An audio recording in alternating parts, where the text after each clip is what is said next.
Hey guys, I'm back today with another video, only this time we're going to talk about something just a little bit different. I want to talk about eBay and how they treat their buyers, or well, the buyers and the sellers. In this case, I had sold a clock similar to these two you see hanging here on the wall, the Kit Kat clocks.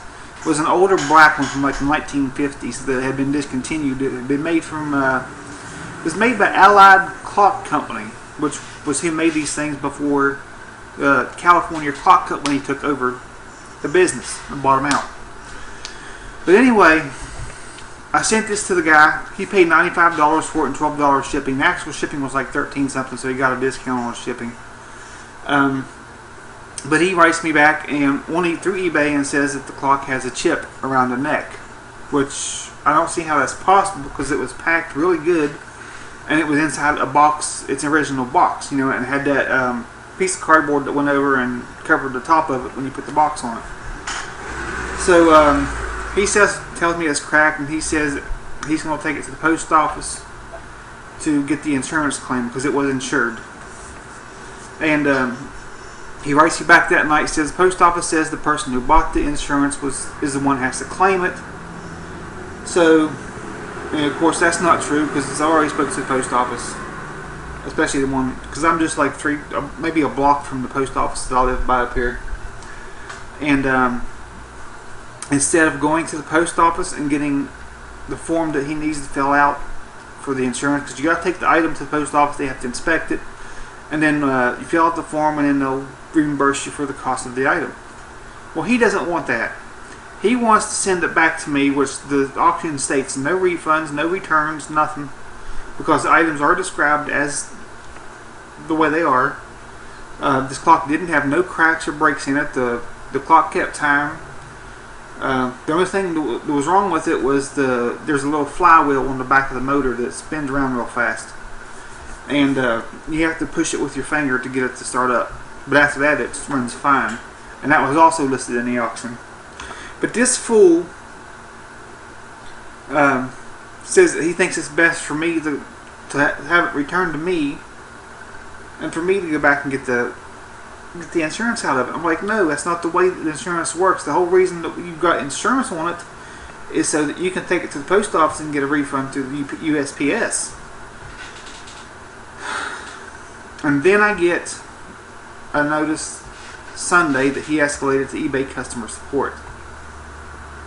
So of course eBay customer support favors for him, tells me that he's going to send the clock back after I have expressly said in the auction there's no returns, and they're going to deduct it from my PayPal account, which is going to make it a negative balance. So the only thing I got to say about that is, you know, screw you eBay, you're not getting anything from me. I'm tired of being fucked over like this. Oh yeah, let me tell you who it was. This fella right here. Right there. Eugene Potter is who it was. And there's his eBay ID, 47 Chevy.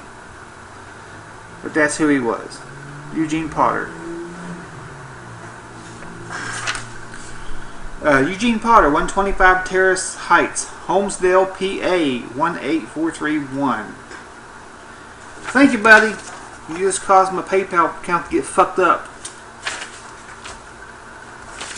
Now on to the next one. We have eBay buyer SAMBGP, whatever that spells. Oh, you can see it right here. This guy right here, he bought an Amorphophallus from me. I have a bunch of little Amorphophallus conjacks about foot and a half tall, sitting outside, and he bought one from me. So whenever I took it out of the pot, I got a plastic grocery bag tied around it so that the dirt and stuff would stay in a ball. Well, lo and behold, he gets it, and about 2 or 3 days later, he leaves a message. Or not a message, but he leaves a negative feedback under a positive check. You know, you go in and leave positive and negative feedback. He clicked positive, but left negative feedback. So it really didn't affect my feedback. But what he said was, "This is a waste of one's time. Packaging of this plant was unacceptable." Now, the type of boxes I use for those, there's a couple back there in the corner. There's the USPS. They're the triangle boxes. They're about 26 inches long, about 6 inches high, but they're triangular shaped. So I put it in there. I taped the box up, took it to the post office, and I asked him, I said, "What's your problem? You never contacted me." He said there was an issue. He's like, "Well, I don't like the type of dirt. It's the dirt that you use because it's all peat moss." I'm like, "The hell it is. I buy a Pro Mix, which is the professional greenhouse mix, or what greenhouses uses. It's got a mixture of different things. It's got perlite, it's got vermiculite, it's got peat moss, it's got regular soil and everything mixed in together. But that shit is $33.98 for 3 cubic foot. It's compressed bale, a big compressed bale. It weighs about 90 pounds. So it's not cheap. It's not that cheap generic dollar store or that Walmart crap. But he says that he doesn't like the type of dirt that it's in. I'm like, buddy, what the fuck is the big deal? Dirt is dirt. Actually, yeah, dirt is dirt. Just how it the water drains out of it is really the only difference in the nutrients that's in it. But this guy, again, his screen name is SAMBGP. Bobby G. Pizer, 102 Tyler Terrace, San Angelo, Texas, 76905. There's another fucking loser off of eBay. Now I want to talk to you about another eBay seller. It goes by Greater Goods, GREATER GOODZ. Now what he sells, the only thing I've ever saw him sell is like the type of starfish cactus. Like, I think I made a video last year of the starfish cactus that I had out in the greenhouse. The big pot, the big star like 14 inches across on it. But I've spent $413.58. I had to go back through the eBay where the previous sales that you had, you know, like your purchase history. And I went back through and I looked at that. And what I got was $413.58. So, you know, I was probably one of his best customers. But I want to show you some of the things that happened with him. Now this here, it's not really a rare plant. It's just one that I've never seen and I don't have. It's called Hernia brevirostris. Hernia brevirostris. You see, that's a nice little plant. He sent that to me from eBay.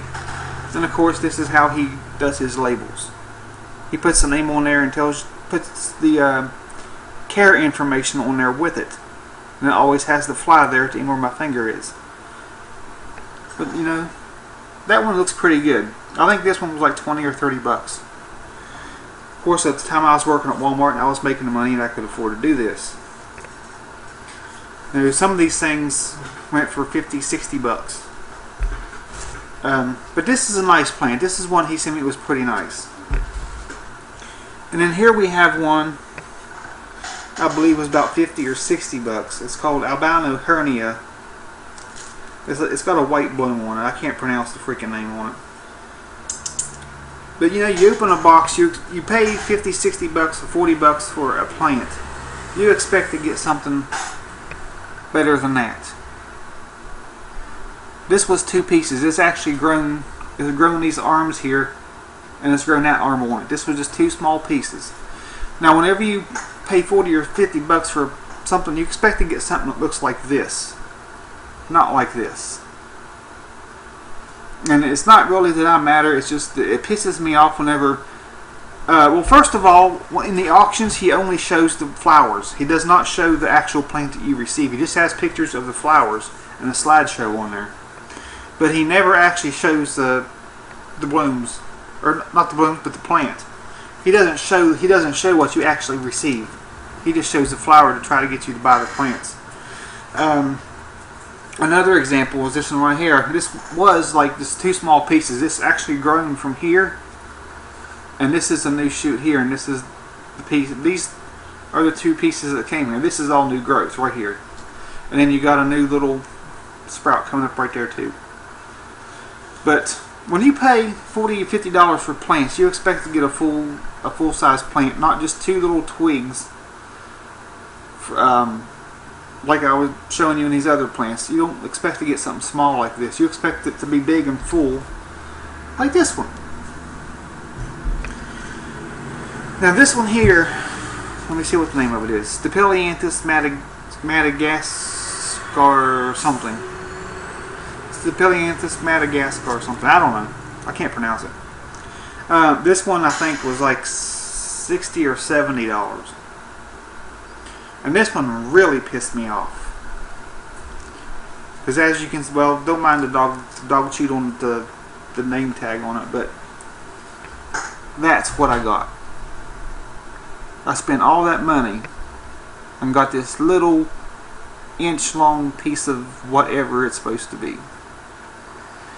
Now the reason I bid so high on this one is because this is one that's supposedly very rare and hard to get.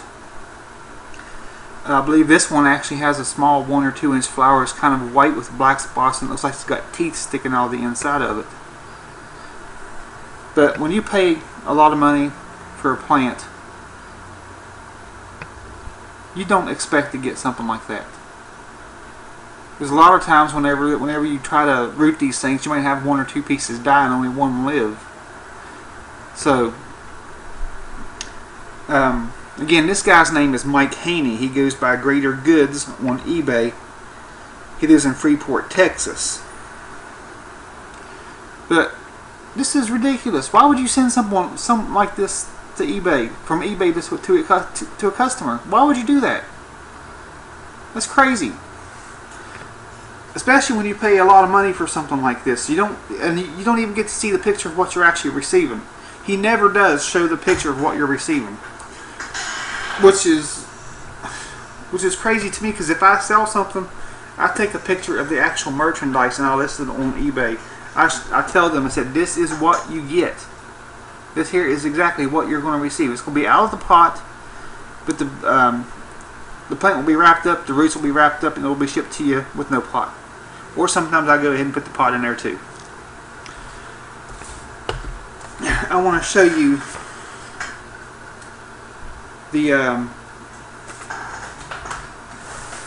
this is from the one I'm just talking about, Michael Haney from Texas. Hopefully you can see this. This is a list of the days, the dates, and the amount of each date that I made purchase from this guy. February 10th, 2012, $34.90. February 17th, 2012, $40.10.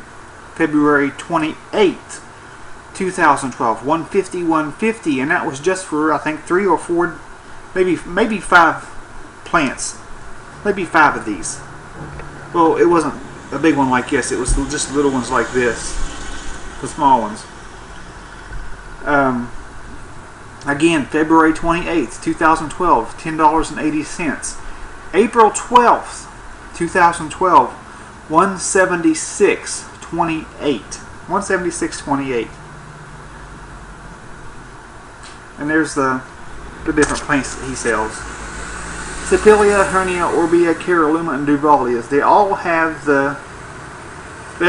that typical. Oh, there's his name too, right there. There's his name. Greater Goods, eBay seller right here. But anyway, all of these plants, they have the same type of little flower on it. They might be as big as any or something. They're different colors, different shapes. Some have little teeth look like sticks out of the center of them. And like I said, he doesn't show you what you're getting. He just lists it up there and puts a photo of the flower. If you, he might still have some things listed on eBay.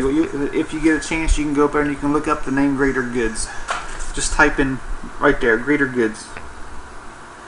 Type in that name and see what pops up. But right there, total spent $413.58. for those five different transactions. And lo and behold, as soon as I start selling stuff on eBay, he sends me a message and says that I'm blocked because I'm selling plants and I'm also selling other stuff. He says he doesn't want to supply his customers with plants to sell.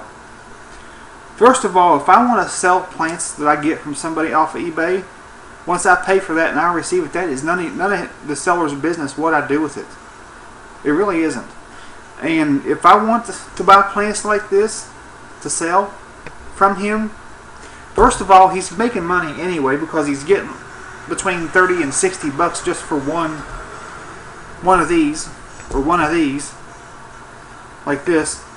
So, and it's none of his business what we do with them. You know, once you buy something from somebody, it's like the grocery store. It's like them telling you you buy food from Kroger's or from Walmart, and you take it out and give it to a homeless person, and Walmart says, "Well, you can't come back here because you gave the food away that you bought from us." You just can't do that. You don't gain customers by blocking them because you think that they're going to buy something from you and resell it again. First of all, I don't sell stuff like this. Whenever I buy it, even if I did, it would be 2 or 3 years before it got big enough to do anything with anyway. And most of the stuff I have like this, I usually trade with other friends of mine. I don't sell it. I got a friend of mine in Missouri. I've got one in Georgia. I've got one in Pennsylvania. I've got one in Texas, Becky. And anytime we get a new plant, we always take cuttings and seeds and whatever, and we send them. We trade them for other stuff with each other. You know. So it's really nobody's business what we do. Once you buy something, it's yours. It ain't the seller's business anymore. So I don't know. I don't get it. Michael Haney can kiss my ass too. He's been put back in history. That's my rant for today.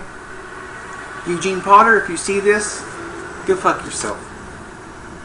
Bobby G. Pizer from Texas. You know what? You won't be buying anything from me anymore because you're blocked forever. And anytime I see a name come up under San Angelo, Texas, it will be looked up on the internet. It will be looked up on Google, wherever I have to look it up. And if I find out that it's you or someone that lives near you, you will be blocked too. So, that's my rant. If you all have any questions or comments or you have anything to say, just say it down there. Thanks, guys.